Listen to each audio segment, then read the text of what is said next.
Rolle's Royals গাড়িটি কিনতে চাইলে শুধু টাকা থাকলেই হয় না, তাদের কাছ থেকে পারমিশন নিতে হয়। কারণ তারা সবার কাছে এই গাড়ি বিক্রি করে না। তারা দেখে আপনি কি এই ব্র্যান্ডের মর্যাদা ধরে রাখতে পারবেন কি না, আপনার ব্যক্তিত্ব, আপনার স্ট্যাটাস, আপনার লাইফস্টাইল কি এই গাড়ির মানের সঙ্গে যায় কি না। এটাই শেখার বিষয়। টাকা থাকলেই আপনি সব পাবেন তা কিন্তু না। নিজের মূল্য, যোগ্যতা, অবস্থান গড়ে তুলতে হয়।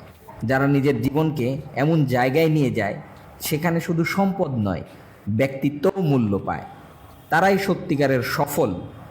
শুধু ধনী হলেই হবে না, তুমি হতে হবে একজন বিশ্বাসযোগ্য ব্র্যান্ড। তাই আজ থেকে শুধু ধনী হবার চেষ্টা নয়, নিজেকে এমনভাবে একজন মানুষ হিসেবে গড়ে তোলো যাকে পেতে হলে বিশ্বের সব থেকে দামি জিনিসগুলোও গর্ববোধ করবে।